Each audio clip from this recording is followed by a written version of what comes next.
Our guest today is Dr. Christy Russell. She is a fashion influencer and a breast cancer survivor. She stepped away from her career in academia to pursue a new path. Thank you so much, Dr. Christy, for agreeing to do this interview. Thank you for having me. Thank you. And I'm trying to keep up with your fashion sense. Just go ahead and add her to your cart because she's giving everything she. How did you get involved in fashion? That seems to be a big part of your brand. Yeah. So, I mean, I've always, first of all, my parents are Nigerian. Mhm. So color, vibrant colors, textures has always been a part of my upbringing. And my mom was the type of woman that anytime she left the house, she was always dressed completely from head to toe. She was never one of those women that just, you know, went out of the house looking any type of way. So I grew up watching that, and that just became me. As I got older and into my professional career in the universities, my style just became part of who I was, and my stylish work outfits. So at the time when blogging kind of started to become really, really popular around 2016, 2017-ish, and social media was really starting to kind of take off. A lot of my friends and especially my husband was always saying, you should start a blog. You should, post your outfits, because people were always asking me two questions. Where did you get it from? And how did you put it together? So I started kind of sharing that online, like, oh, I got this from Target, or I got this from here, or I got this from there, and this is how I put it together. And pictures, and I started a blog and just kind of sharing, oh, this is how you can look bougie on a budget, and different things like that. So Yeah. So do you still do your full-time job because you have a doctorate in human development and family studies? I do. So in 2021, as we were kind of still in the midst, but coming out of the pandemic. At the time, we were living in Nashville, Tennessee, and I was working at Vanderbilt University. So because of the pandemic and so many other things, the university, started restructuring, and a lot of businesses and organizations were doing that as a result of the pandemic. So my contract was tied to my boss, and my boss was let go, and our department was completely overhauled. So they didn't renew my contract. So at that time, I was also simultaneously, as we were in the pandemic, I was finishing up my breast cancer treatments. So it was just kind of everything converging all at once. And my husband and I started to have the conversation that, basically, like, what was next? What was going to be the next step? Was I going to continue in academia and just apply and look for another job, which I did for a good bit of time, because that was all I knew, and that has been my career. But he said, you know what? He said, why don't you try being a content creator? Why don't you try doing this full time? He said, you've been doing it, you've been doing well at it. He said, now's your chance to really go for it. He said, you have your degrees. He said, just try it. So made the decision to become a full-time content creator. Amazing husband to support you. Thank you. To push you to go for it. That sounds really Yeah, yeah, good. And yeah. congratulations on being cancer You, free. you. Amen. Yeah. Was it breast Like, cancer?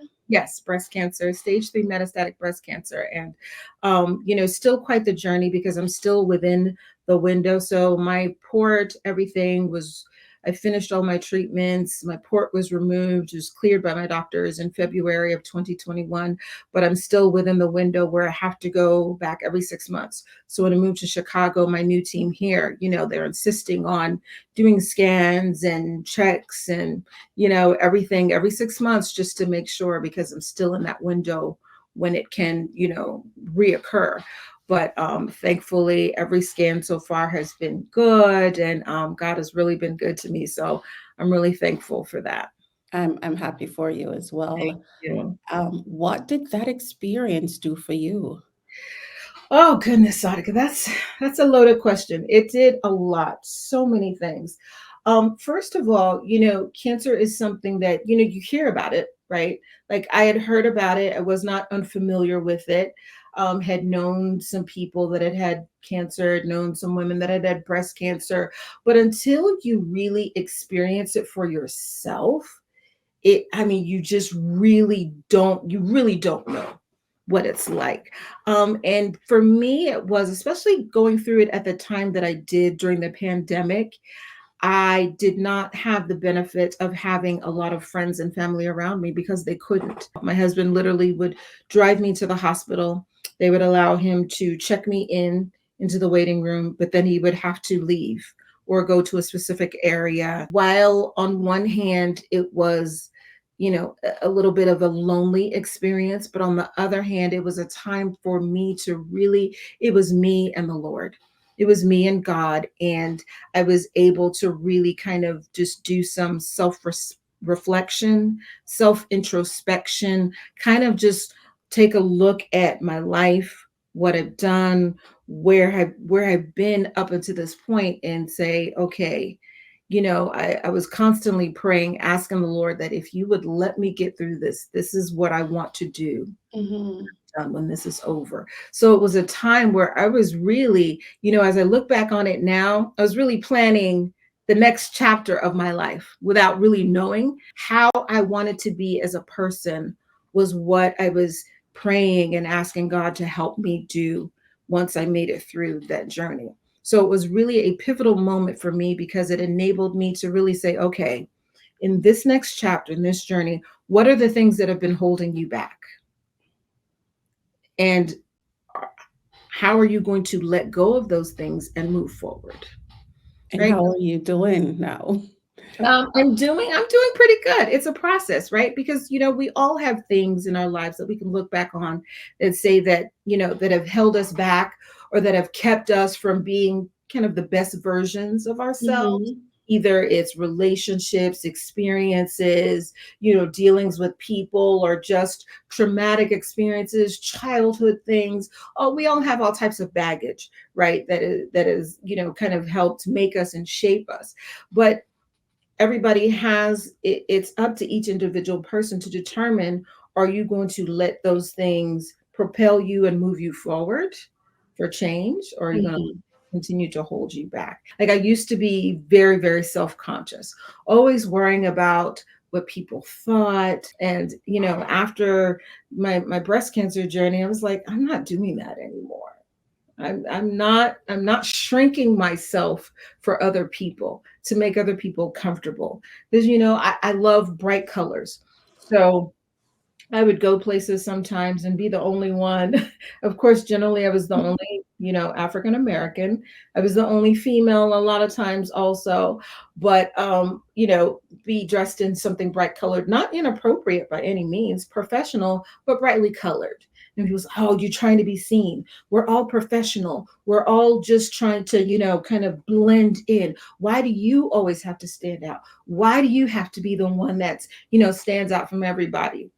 Why blend in when you can stand out? That's on you. If you think I'm always trying to stand out, That that's on you. that's on you. Then maybe I am standing out to you, and that is your issue.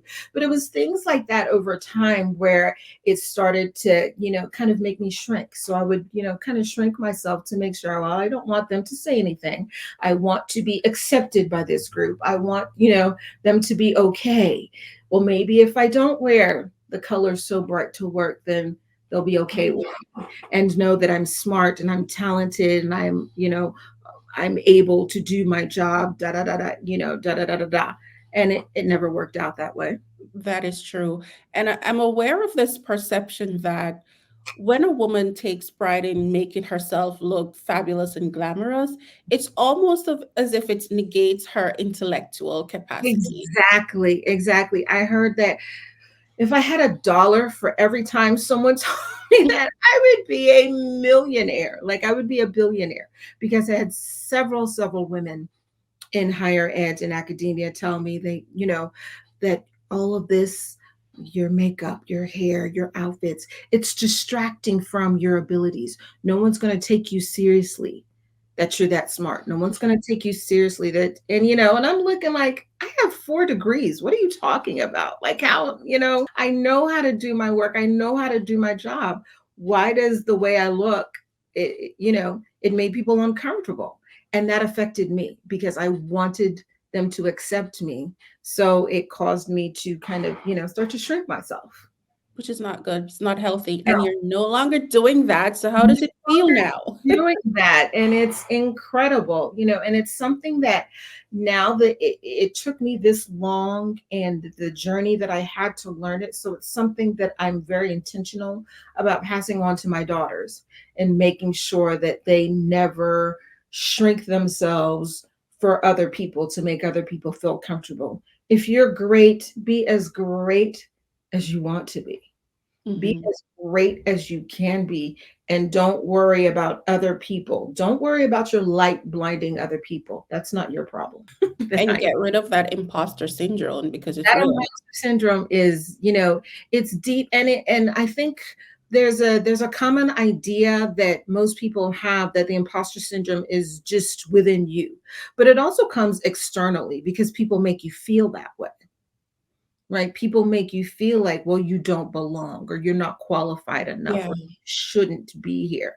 So Mhm. you add that to your own feelings of inadequacy. I think that's what really fuels that imposter syndrome. And I'm Exactly. sure they're all looking and cheering now because you have made it, mama. I'm trying. I'm trying. I saw your fashion on the Drew Barrymore show. How did that happen? It was one of my TikTok videos where I was showing a scarf hack. The producer sent me an email and said, hey, he said, our team came across your videos on TikTok and we absolutely love it. Would love your permission to share it on a segment of the Drew Barrymore show. And I was like, oh my God, Yeah. like absolutely. So yeah, that was how it happened. So they sent me the information. They're like, it's gonna air this date and time and blah blah blah. And there it was. And I was just like, oh, is I'm this sure you got a lot of calls and texting. yeah, everyone was Yeah. like, "Oh my gosh, this is so incredible." Yeah, that was very, very cool moment. Very cool moment. Awesome.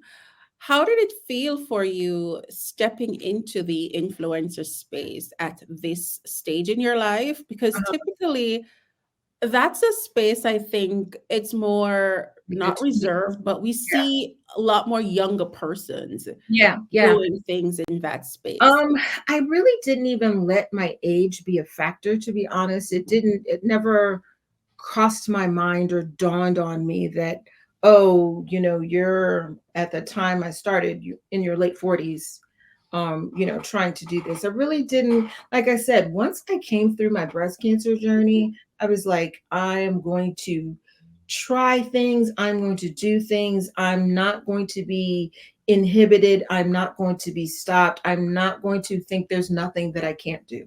And sure enough, I've found there is a huge community of over 40 women who are in the influencer space. And it's mind blowing. Mhm. These women are doing amazing and incredible things. And I actually read something, I think it's in Forbes magazine, where they were saying that the women in the 40, 50-year olds, they're the ones with the buying power. Companies need to market to them because they're the ones who can go out, and buy and They buy have this the stuff. resources Yeah, that they can, have the yeah, they have the disposable and exactly, exactly. So I've really been blessed to find a community of women who are around I mean, like 40s and 50, like older than me. Some are early 60s that are in this influencer space and are doing incredible. The women in their 50s, this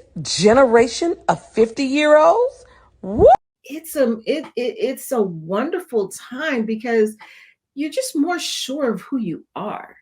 I look back to the 20-year-old Christy and the 30-year-old Christy, and I'm like, I was doing good, but I was still full of so many insecurities, so unsure of myself in so many ways for so many reasons. But now, like once I turned 50, it was just like, you know what? I've been in survival mode for a long time. It's time to thrive.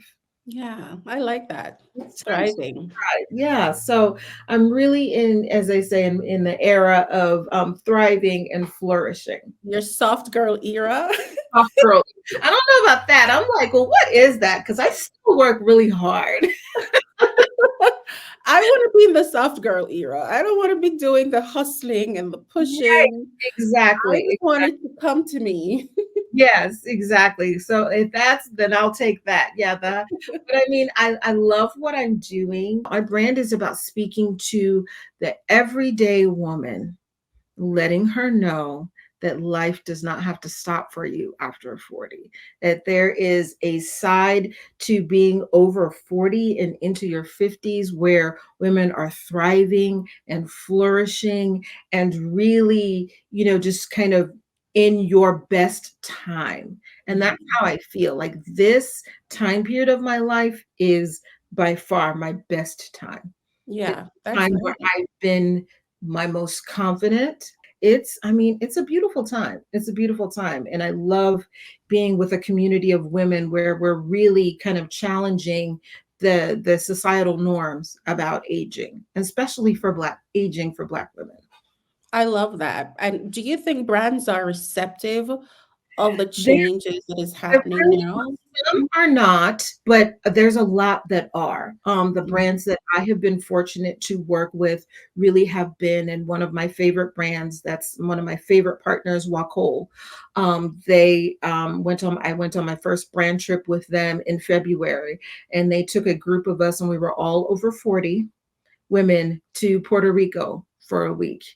And it was just an incredible, amazing experience. And their point was they wanted to show, women in their 40s living their best lives. Life doesn't stop for you. And they told us in a little kind of dinner that we had that they value our voices, they value our experiences, and that, we value you, we see you, they value what we have to say, and they know that we are an important component of the market.